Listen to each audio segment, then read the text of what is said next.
Hi all, ನಮಸ್ಕಾರ ಎಲ್ಲರಿಗೂ. Welcome back to Hamsa's kitchen channel. ಇವತ್ತಿನ ರೆಸಿಪಿ ಪುರಿ ಉಂಡೆ. ತುಂಬ ಸಿಂಪಲ್ ಆಗಿ ಮತ್ತು ತುಂಬ ಕಡಿಮೆ ಟೈಮಲ್ಲಿ ನಾನು ಪುರಿ ಉಂಡೆ ಹೇಗೆ ಮಾಡೋದು ಅಂತ ತೋರಿಸ್ಕೊಡ್ತೀನಿ. ಬನ್ನಿ. ಮೊದಲಿಗೆ ಒಂದು ಪ್ಯಾನ್ ಇಟ್ಕೊಂಡು ನಾನು ಇಲ್ಲಿ ಒಂದು ಬೌಲ್ ಆಗುವಷ್ಟು ಪುರಿನ ತೊಗೊಂಡಿದ್ದೀನಿ, ಸಪ್ಪೆ ಪುರಿ. ಈಗ ಇದನ್ನು ಸ್ವಲ್ಪ ಬೆಚ್ಚಗಾಗುವಷ್ಟು ಹುರ್ಕೊಳ್ಳೋಣ. ಸುಮ್ಮನೆ ಬಿಸಿ ಆಗಬೇಕು ಅಷ್ಟೇ, ತುಂಬ ಹುರ್ಕೊಳ್ಬಾರ್ದು. 1 ನಿಮಿಷದಷ್ಟು ನೀವು ಇದನ್ನು ಹುರ್ಕೊಂಡ್ರೆ ಸಾಕು. ಯಾವುದೇ ರೀತಿ ತುಪ್ಪದಲ್ಲಿ ಮಾಡ್ಕೊಂಡ್ಬೇಡಿ, ಡ್ರೈ ಆಗಿ ಇದನ್ನು ರೋಸ್ಟ್ ಮಾಡ್ಕೊಳ್ಳಿ ಸಾಕು. ತುಂಬ ಹೊತ್ತೇನು ಬೇಡ, ಬರೀ 1 ನಿಮಿಷದಷ್ಟು ಮಾಡ್ಕೊಳ್ಳಿ.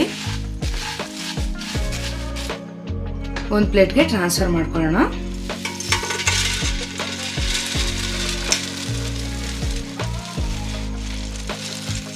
ನೋಡಿ, ನಾನು 1 ಉಂಡೆ ಬೆಲ್ಲನ ಪುಡಿ ಮಾಡಿ ಈ ರೀತಿ ಇಟ್ಕೊಂಡಿದ್ದೀನಿ. ಇದನ್ನ ಹಾಕೋತಾ ಇದ್ದೀನಿ. ಇದನ್ನ ಪಾಕ ಮಾಡ್ಕೊಳ್ಳೋಣ.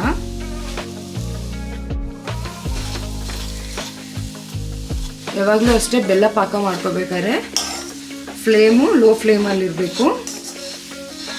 ಹೈ ಫ್ಲೇಮಲ್ಲಿದ್ದರೆ ಸೀದೋಗುತ್ತೆ ಬೆಲ್ಲ. ಈಗ ಇದನ್ನ ಇದೇ ರೀತಿ ಸ್ವಲ್ಪ ಕರಗಕ್ಕೆ ಬಿಡೋಣ.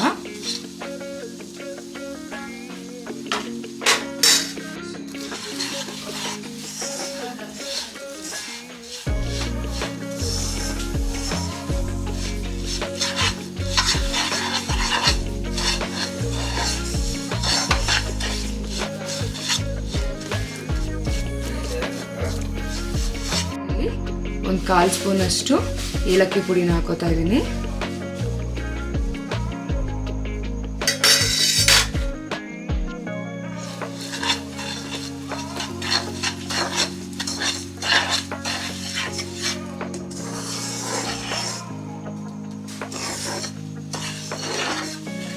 ಇದಿನ್ನೂ ಒಂದು ಸ್ವಲ್ಪ ಕರಗಬೇಕು. ಇದು ಪಾಕ ಥರ ಆಗುತ್ತೆ. ಇನ್ನು ಸ್ವಲ್ಪ ಕರಗಿದ್ರೆ ಸಾಕು. ನೋಡಿ, ನಾನು ಈ ಗ್ಲಾಸಲ್ಲಿ 1/4 ಭಾಗದಷ್ಟು ನೀರು ಹಾಕೊಂಡೆ ಅಷ್ಟೇನೆ. ಈ ರೀತಿ ಪಾಕ ಆಗಿದೆ. ನೋಡಿ, ಈ ರೀತಿ ಆದಮೇಲೆ ನಾವೇನು ಆಲ್ರೆಡಿ ಪೂರಿ ಹುರ್ಕೊಂಡಿದ್ರಲ್ಲ, ಈಗ ಅದನ್ನ ಹಾಕೊಳ್ಳೋಣ. ಈಗ ಇದಕ್ಕೆ ಪೂರಿ ಹಾಕೋತಾ ಇದ್ದೀನಿ.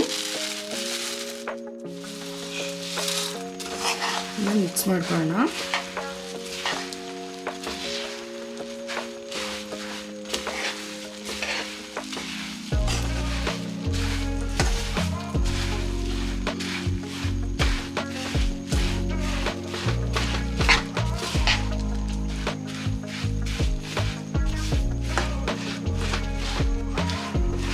ಈ ರೀತಿ ಇದನ್ನ ಕಂಪ್ಲೀಟ್ ಆಗಿ ಸ್ಪ್ರೆಡ್ ಮಾಡ್ಕೊಳ್ಬೇಕು. ಇಲ್ಲಾಂದ್ರೆ ಒಂದು ಕಡೆ ಸ್ವೀಟ್ ಇರುತ್ತೆ, ಒಂದು ಕಡೆ ಹಾಗೆ ಇರುತ್ತೆ. ಇದು ಬಿಸಿನಲ್ಲಿ ಇರ್ಬೇಕಾದ್ರೆ ನೀವು ಉಂಡೆ ಮಾಡ್ಕೊಳ್ಬೇಕು. ನೋಡಿ, ಕೈಗೆ 2 ಕೈಗೆ ಈ ರೀತಿ ತುಪ್ಪನ ಹಾಕೊಂಡು ಸವರ್ಕೋತಾ ಇದ್ದೀನಿ ಉಂಡೆ ಮಾಡೋದಕ್ಕೆ.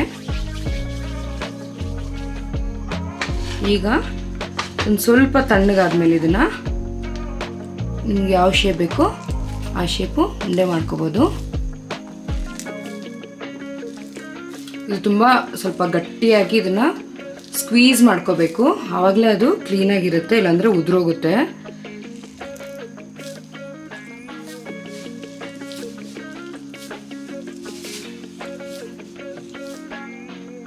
ನೋಡಿ, ಇಲ್ಲಿ ನಾನು ಸಣ್ಣ ಉಂಡೆ ಥರ ಮಾಡ್ಕೊಂಡಿದ್ದೀನಿ. ನಿಮ್ಗೆ ಯಾವ ಶೇಪ್ ಬೇಕು ಆ ಶೇಪ್ನ ಮಾಡ್ಕೊಳ್ಬೋದು. ನೋಡಿದ್ರಲ್ಲ, ಎಷ್ಟು ಕಡಿಮೆ ಇಂಗ್ರೀಡಿಯೆಂಟಲ್ಲಿ ನಾನು ಪುರಿ ಉಂಡೆ ಹೇಗೆ ಮಾಡೋದು ಅಂತ ತೋರಿಸ್ಕೊಟ್ಟಿದ್ದೀನಿ. ಇದೇ ರೀತಿ ಸಿಂಪಲ್ ರೆಸಿಪಿಗಾಗಿ ಹಂಸಸ್ ಕಿಚನ್ ಚಾನೆಲ್ನ ಸಬ್ಸ್ಕ್ರೈಬ್ ಮಾಡೋದು ಮರಿಬೇಡಿ. ಈ ವಿಡಿಯೋ ನೋಡೋದಕ್ಕಾಗಿ ಧನ್ಯವಾದಗಳು.